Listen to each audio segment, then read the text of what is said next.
I first came across you guys with this little indie film, Dave Made a Maze. Yeah, so cool. That was doing its festival run at the same time that the documentary I directed, Score, was doing its festival run. So I met Which the we love, director, of course, by the way. Amazing. Thank you. So yeah, tell me about Dave Made a Maze, because that is a really... Did you go to Sundance with the Score? Not Sundance, no. Because we weren't either. We crossed paths we went a few to times. Slamdance. We were at Slamdance when Sundance was going on, and that was like really fun to go and get crazy. Yeah, so Bill Watterson is the writer-director of that. Well, he wrote it with Steve Sears, but yeah, Bill Watterson's the director, and the whole team did. So yeah, dude, that was our second movie.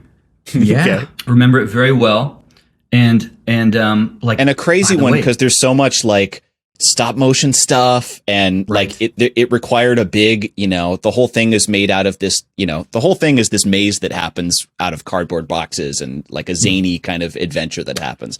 But it's very labyrinth. Yeah, exactly. John, the producer, I think, had John and maybe Bill. Mayer. They had memorized the synopsis of that they would rattle off immediately. Oh yeah. What's your movie? And they would say, well, it was like the synopsis that was like, and it, they said it kind of bored when they said it, but it was always like, oh, that's cool. So that's the reason we went to one of the screenings at whatever festival it was. Oh really? Awesome. Yeah, man. Like, speaking of all this, honestly, that was such a great project because we had to figure out Indiana Jones and how to do some of this stuff. Like, there's so many fun sequences in that. That honestly is kind of the epitome of like just shooting for as big as possible. We really couldn't talk about any kind of budget limitation or anything. It's like that wouldn't be an acceptable conversation. I mean, they were understanding like humble filmmakers, but yeah, man, we just had to like go and tackle stuff. And it's almost like if it's a good one to have kind of as your second movie in so many ways, but in one of them, just because you kind of don't know any better and you're just kind of like, cool. Like, what can we throw at the problem? And like, dude, we did it honestly also pretty quickly.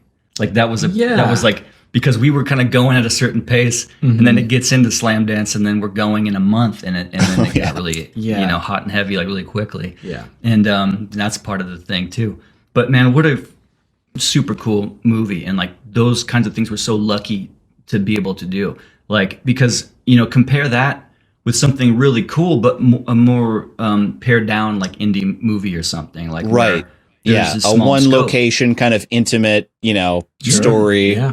Yeah, and this was like that, crazy adventure, surreal, Yeah. Like the music needs to bring something. Mm-hmm. We have to catch up to these crazy visuals and awesome story, and just like it's an epic, right? It's in a cardboard box, but like it's an epic story. And so like, so it's so cool. We've had a great run of just like of projects where like you couldn't ask for a better big wanting a huge capital M movie, like kind of blockbuster style score, Yeah, it's true. We've just like had such a great run of just like big ambitious, projects to be part of. Right.